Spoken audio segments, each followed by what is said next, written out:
저는 개인적으로 하나님께서는 한 사람을 다루기 위해서 고난을 허락하신다 이렇게 생각을 했었습니다. 그런데 그 고난을 하나님께서 그 사람에게 허락하실 때는 그 고난이 한계까지, 그 사람을 한계까지 밀어붙이실 정도로 고난을 허락하시고, 더 나아가서는 그 벼랑 끝에서 몰려 있을 만큼 하나님이 그 사람을 몰아붙이실 뿐만 아니라 심지어는 벼랑에서 떨어뜨리신다 이렇게까지 생각을 했었습니다. 그런데 최근에는 이 생각이 좀 바뀌었습니다. 어떻게 바뀌었느냐? 하나님께서는 한 사람을 다루시기 위해서 고난을 허락하시는데 그 사람을 한계까지, 벼랑 끝까지 몰아붙이실 뿐만 아니라 또한 그 사람을 벼랑에서 떨어뜨려서 으악 하면서 떨어뜨리실 뿐만 아니라 심지어는 바닥에 떨어져서 죽기까지 내버려 두실 수도 있구나. 이렇게 고난의 범위가 좀 더 확장이 됐었습니다. 모든 것이 끝나고 이제 완전히 다 끝났구나 하는 어떤 일종의 죽음을 경험하게 하시는 것이죠. 어떠한 희망의 불씨도 남아있지 않고 모든 것이 다 끝나버린 이런 상황 말입니다. 오늘 말씀의 야이로가 바로 이러한 상황을 맞닥뜨리게 됩니다. 오늘 말씀 마가복음 5장 21절 말씀, 우리가 읽진 않았는데요, 우리 21절 말씀부터 함께 읽어보시겠습니다. 예수께서 배를 타시고 다시 맞은편으로 건너가시니 큰 무리가 그에게로 모이거늘 이에 바닷가에 계시더니. 마가복음 전체를 살펴보면 이제 4장 중반까지 예수님께서 바닷가에서 이제 비유에 여러 가지 비유로 설교를 하십니다. 그리고 나서 이제 예수님이 이적을 이제 순서대로 연속해서 이어가시죠. 4장 후반부에 보시면 이제 갈릴리 바다를 건너가십니다. 건너가시는 동안에 풍랑을 잔잔케 하신 예수님, 이 이적이 나오지요. 그리고 5장 초반부에는 그렇게 갈릴리 건너편을 건너가서는 이제 거라사인 지방에서 귀신 들린 사람, 쇠사슬로도 묶고 놓을 수 없었던 그 사람을 치료하시는 이적이 이제 나오게 됩니다. 그리고 나서 오늘 방금 읽었던 5장 21절에서는 다시 맞은편으로, 그러니까 가버나움 지방으로 다시 돌아오시는 모습부터 시작을 하게 됩니다. 그래서 다시 돌아온 이 지역은 예수님께서 계속적으로 설교와 이적을 보여주셨기 때문에 많은 사람들이 예수님께로 몰려들었던 그러한 상황이었습니다. 이런 상황에서 한 사람이 등장하지요. 그 사람의 이름은 야이로였습니다. 22절 말씀 함께 읽겠습니다. 회당장 중에 하나인 야이로라 하는 이가 와서 예수를 보고 발 아래 엎드리어. 우리가 이 한 절 바로 앞에 보았듯이 그 바닷가에는 사람들이 굉장히 많았었습니다. 사람들이 예수님을 보고 몰려들고 있었던 그런 상황이었죠. 그런데 그때 그 바닷가에서 당시 유대 사회에서는 굉장히 존경받는 위치에 있었던 한 사람, 야이로가 예수님의 발 앞에 엎드리게 됩니다. 그는 유대 사회에서 굉장히 핵심적인 기관인 회당에 관한 일을 관장하는 사람이었고요. 더 나아가서 그곳에서 예배를 준비하는 회당장 중에 한 사람이었습니다. 그래서 아마도 큰 회당인 같은 경우에는 여러 명의 회당장이 있었고 야이로는 그 중에 한 사람이었던 것으로 보여지죠. 이런 높은 위치에 있는 회당장 야이로가 예수님의 발 앞에 엎드린 것은 굉장히 의외의 상황이었습니다. 그래서 마가복음은 이 회당장의 이름까지도 야이로였다라고 이름까지도 기록을 하고 있습니다. 그런데 이렇게 회당장 야이로가 이런 의외의 행동을 한 데는 그만한 이유가 있었습니다. 왜냐하면 그의 어린 딸이 죽게 된 상황이었던 것이죠. 우리 23절 말씀 함께 읽도록 하겠습니다. 간곡히 구하여 이르되 그로 구원을 받아 살게 하소서 하거늘. 현재 야이로의 마음은 두 가지 마음으로 가득 차 있었습니다. 하나는 급박함이죠. 급박함. 야이로는 현재 자신의 위치, 자신의 처신 이런 것들은 돌아볼 여유가 없었습니다. 현재 자신의 어린 딸이 죽게 된 상황이었던 것이죠. 성경은 이 어린 딸이 어떤 병인지 혹은 구체적으로 어떤 상황인지를 설명하고 있지는 않습니다. 단지 설명하고 있는 것은 야이로가 어린 딸이 죽게 되었다라고 하는 야이로의 간구 뿐이죠. 그 이후에 일어나는 여러 가지 일들을 살펴보면 아마 이 딸의 죽음을 예상하고 또한 장례식을 미리 준비했던 이런 상황들을 보게 되면 정말로 이 딸은 이 죽음 직전에 가다운 그런 상황으로 보여집니다. 이런 급박한 마음에서 야이로가 찾아간 곳은 어디입니까? 예수님의 발 앞이었습니다. 그렇다면 야이로는 왜 예수님의 발 앞에 찾아왔을까요? 그것은 이 야이로에게는 칼빈의 표현을 빌리자면 이 야이로에게는 이슬 방울만한 믿음이 있었기 때문이죠. 그렇습니다. 첫 번째, 야이로에게 가지고 있는 첫 번째 마음은 급박함이었고, 두 번째 이 급박함의 바닥에 깔려 있는 것은 바로 믿음이었습니다. 어떤 믿음이죠? 예수님이라면, 예수 선생님이라면 거의 지금 죽음 직전에 있는 내 딸을 살려주실 수 있으실 것이다. 지금 죽음의 고비에 있는 내 어린 딸을 구원받아 살게 하실 수 있을 것이다 라고 하는 그 믿음이 있었던 것입니다. 물론 이 믿음이 마태복음 8장에 나타나는 자신의 하인의 중풍병을 고쳐달라고 간구했던 백부장에 비하면 적은 믿음이긴 합니다. 백부장은 오실 필요도 없이 말씀으로만 하옵소서, 그리하면 내 하인이 낫게 싸움나이다 라고 이렇게 놀라운 믿음을 보여주곤 했었죠.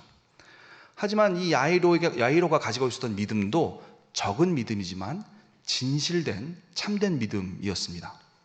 그가 이전에 예수님의 설교를 들었든지 아니면 예수님께서 일으키시는 그 이적을, 병자가 낫는 모습을 직접 보았든지, 어쨌든 야이로에게는 예수님이라면 죽음 직전에 있는 딸을 고치실 수 있을 것이다 라고 하는 확신이 있었습니다. 그래서 예수님께서 직접 오셔서 내 딸 위에 손을 얹으사 안수하시면 틀림없이 첫 번째로 구원을 받아 병에서 건짐을 받아서 두 번째로 살게 될 것을, 살아날 것을 믿었지요.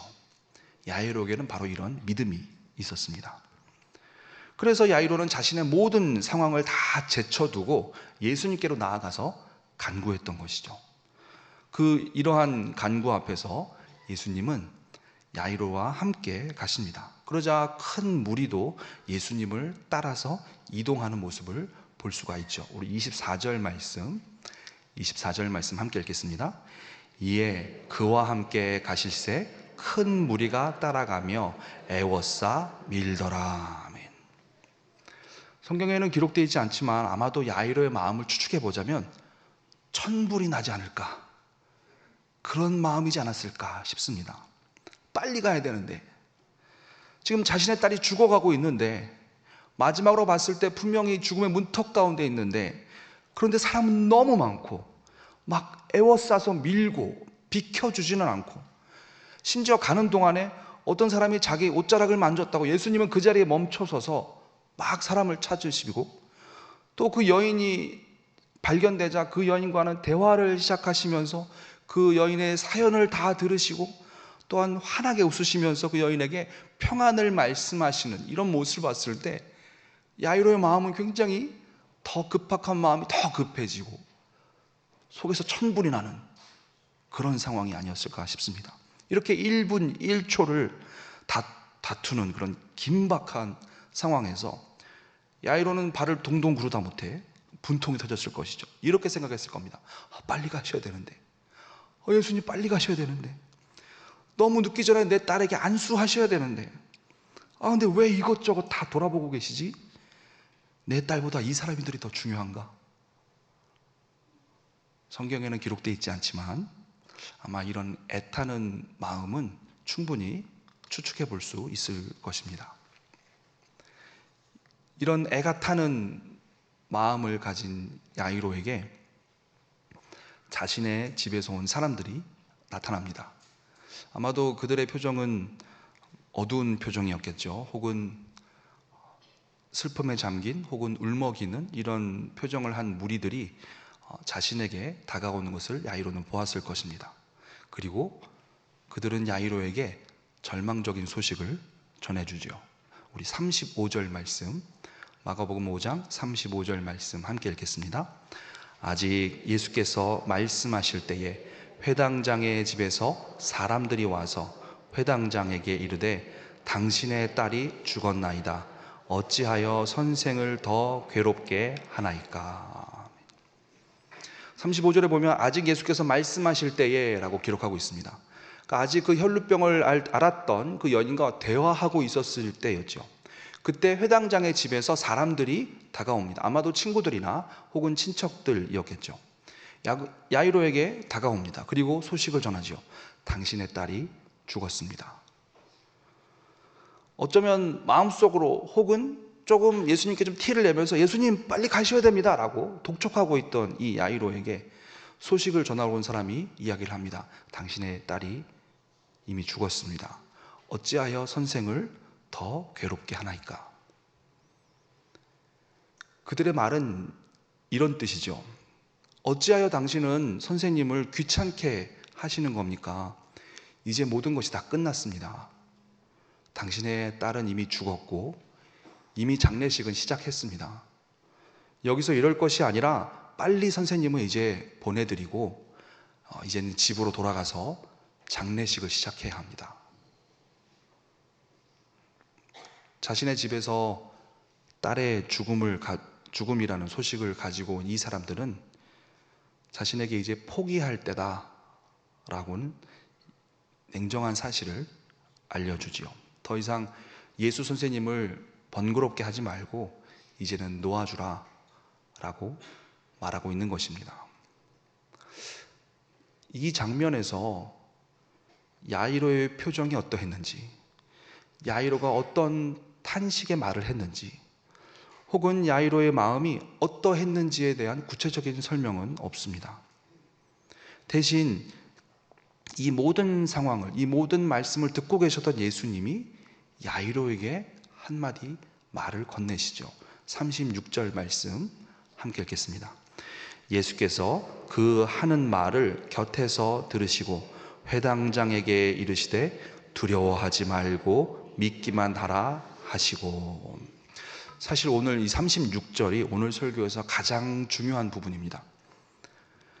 예수님께서는 그 하는 말을 곁에서 들으셨습니다.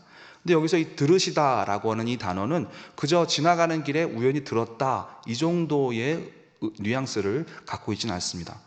이는 원어로 파라쿠사스라는 이 단어인데요, 여기서는 듣기는 듣는데 약간 들은 채 하지 않고 그냥 무시하시면서 넘어가다, 이런 뉘앙스로 담겨 있는 것이죠. 그러니까 예수님은 이 사람들이 하는 말을 들었습니다. 하지만 그들이 하는 말, 모든 것을 이제 끝났으니 포기하라 라는 말을 들은 채 하지도 않으시고, 대신 절망적인 상황 가운데서 포기를 권고받고 있는 이 야이로에게 다가가서 이제는 거의 다 꺼져가고 있는 그의 믿음에 다시 한번 불을 지피시죠. 두려워하지 말고 믿기만 하라. 예수님은 지금 야이로가 가지고 있는 이 감정을 두려움이라고 정의하십니다. 그리고 이 두려움의 감정을 내려놓을 것을 명령하시죠. 두려워하지 말고는 두려워하지 말라라는 명령입니다. 또한 이 두려운 감정 대신에 믿음을 가질 것을 믿기만 하라라고 권면하시죠. 이런 예수님의 명령 앞에 이제 야이로는 결정을 내렸어야 했습니다. 첫 번째로 소식을 가지고 온 그 사람들의 의견대로 모든 인생에 크고 작은 여러 사건들이 있지만 이런 모든 사건을 종식시키는 죽음, 이 죽음을 받아들이고 모든 것을 포기한 채 이제는 예수 선생님을 그만 귀찮게 해드리고 집으로 돌아가서 딸의 장례식을 치러야 할지, 아니면 예수님의 말씀대로 내 앞에 닥쳐있는 이 잔인한 사실 앞에서 어떻게 해결해야 될지 모르는 이런 두려운 사실 앞에서 자신의 소식을 가지고 온 그 사람들의 말은 듣지 않고 뭐가 어떻게 될지 모르지만 두려워하지 않고 혹은 두려워하지 않기로 결정하고 처음 예수님을 찾아갔을 때에 그가 가졌던 그 마음, 죽어가는 내 어린 딸, 거의 죽음의 문턱에 있던 이 딸 위에 예수님께서 손을 얹어서 안수하시면 그가 구원을 받아 살게 될 것이다 라고는 이 믿음을 계속해서 가질 것인지, 그는 그 자리에서 선택했어야 했습니다. 또한 분명한 것은 예수님께서 이런 야이로에게 죽음의 공포를 받아들이고 모든 것을 포기하는 선택을 하기보다는 어떻게 될지 모르지만 하나님을 믿는 믿음을 선택하라고 야이로에게 명령하셨다는 사실이죠. 이 중요한 장면에서 야이로가 어떤 결정을 내리는지는 성경에 나와 있지 않습니다. 하지만 적어도 소식을 가지고 온 그 사람들의 말처럼 선생님을 이제는 괴롭게 하지 않으시고 모든 것을 다 포기한 채 혼자 집으로 가지는 않았다는 사실을 알 수 있죠.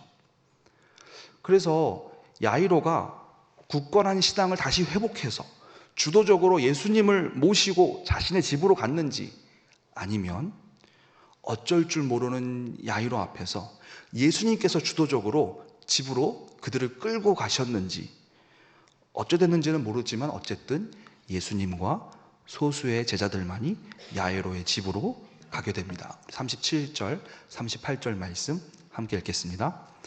베드로와 야고보의 형제 요한 외에 아무도 따라옴을 허락하지 아니하시고 회당장의 집에 함께 가사 떠드는 것과 사람들이 울며 심히 통곡함을 보시고. 그렇게 그들은 예수님과 야이로와 또한 3명의 제자들은 그 야이로의 집으로 갑니다. 그 집에 도착하니 이제 장례식이 진행 중이었습니다.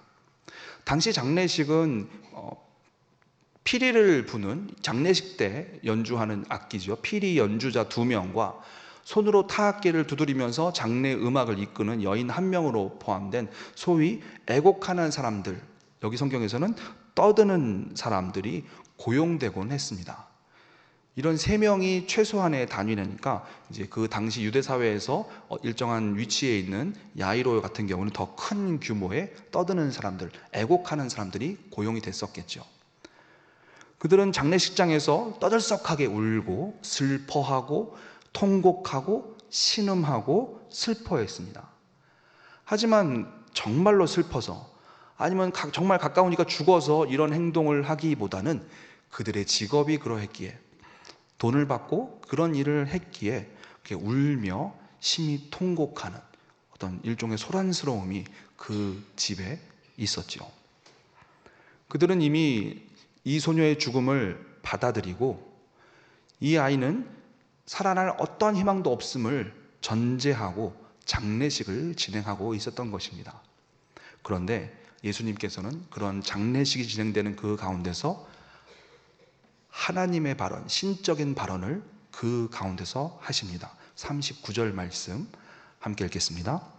들어가사 그들에게 이르시되 너희가 어찌하여 떠들며 우느냐, 이 아이가 죽은 것이 아니라 잔다 하시니.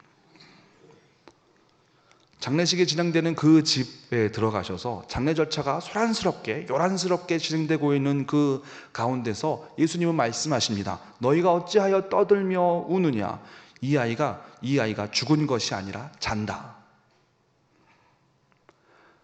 상상해 보기로는 예수님이 이 말씀을 하시자 그 집에 있는 모든 사람들은 찬물을 끼얹은 것 같았을 것입니다. 그런데 그 말이 충격적이어서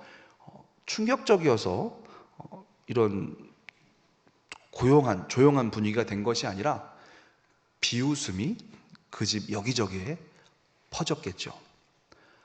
여기저기에서 수군수군대고 키득키득대고 때로는 공개적인 핀잔과 야유가 그 가운데 있었을 것입니다.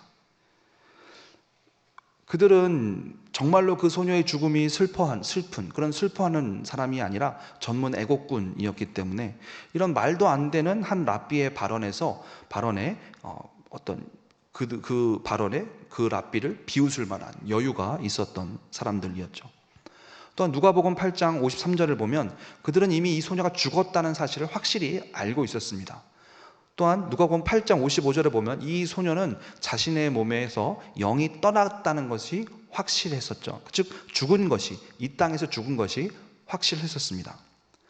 하지만 예수님의 시선에서 봤을 때는, 이후에 일어날 일을 봤을 때 예수님의 시선에서는 이 소녀는 자는 것과 동일한 상태였었던 것이죠. 어쨌든 자신이 확실히 확인한 이 소녀의 죽음을 죽은 것이 아니라 잔다라고 하는 이런 소리를 늘어놓는 예수님에 대해서 이 애국군들은 비웃음을 선사합니다. 하지만 예수님은 이런 비웃음에 굴하지 않으시고 계속해서 믿음의 영역으로 자신의 사람들을 끌고 가시죠. 40절 말씀 함께 읽겠습니다. 그들이 비웃더라. 예수께서 그들을 다 보내신 후에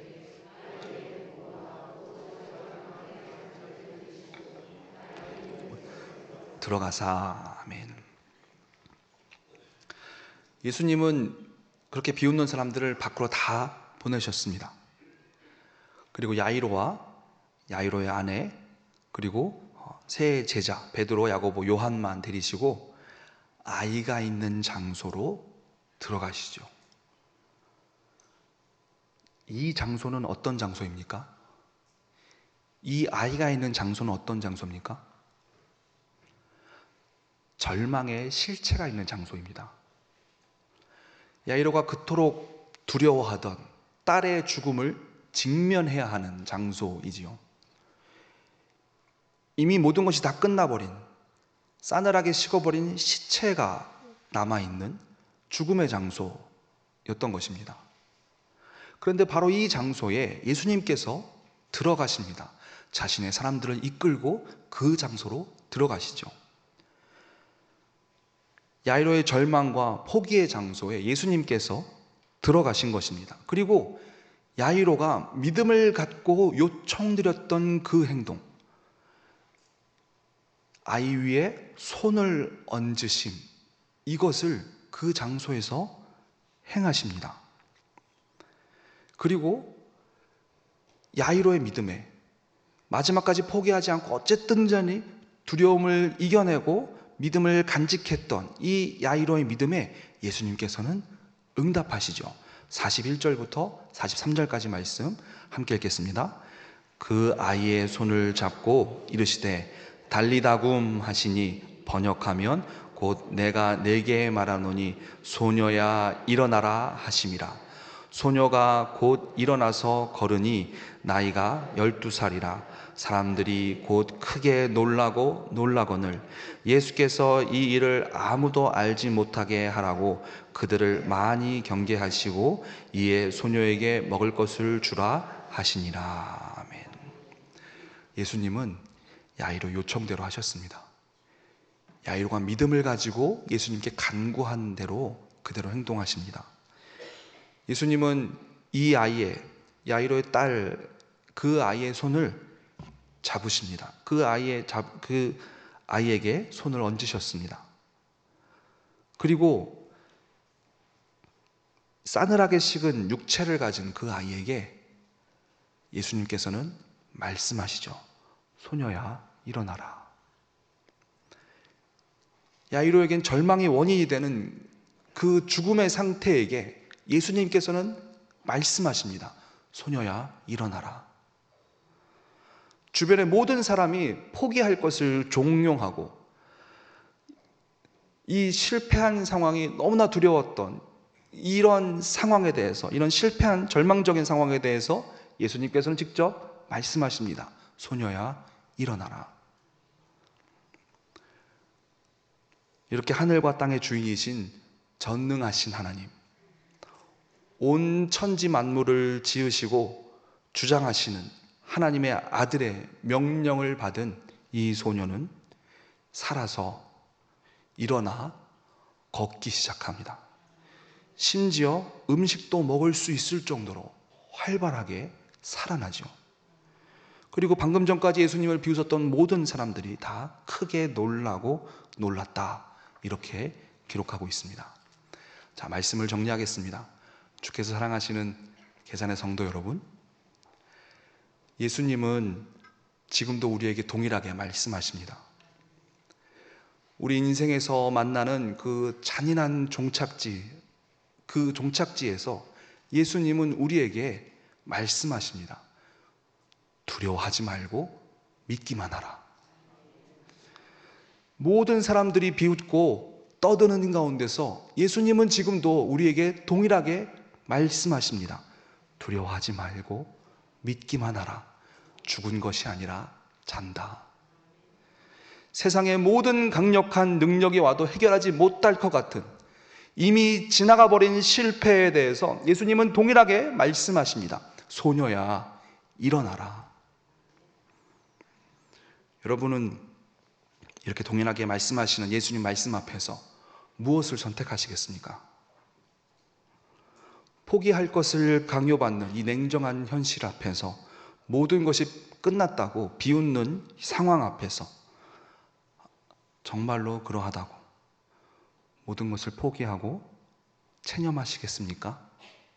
아니면 어찌할 바를 모르지만 그러나 단지 두려워하지 않기로 결정하고, 너무나 그 상황이, 나의 앞에 닥쳐올 그 상황이 너무나 두렵고 싫지만, 하지만 두려워하지 않기로 결단하고, 또한 어찌 될지 모르지만, 내 인생이, 내 삶이 어떻게 진행될지는 모르지만 하나님을 믿고 하나님을 신뢰하고 그 믿음의 길을 가기로 선택하시겠습니까? 여러분의 길은 어디입니까? 포기입니까? 아니면 믿음입니까? 쉽게 포기하고 눈에 보이는 확실한 차선책을 선택하기보다 하나님을 끝까지 믿고 두려워하지 않기로 결단하고 믿음을 선택하시는, 이 믿음을 가지고 불확실한 길을 두벅두벅 걸어가시는 여러분 되시기를 우리 주 예수 그리스도 이름으로 간절히 축원합니다. 기도하겠습니다.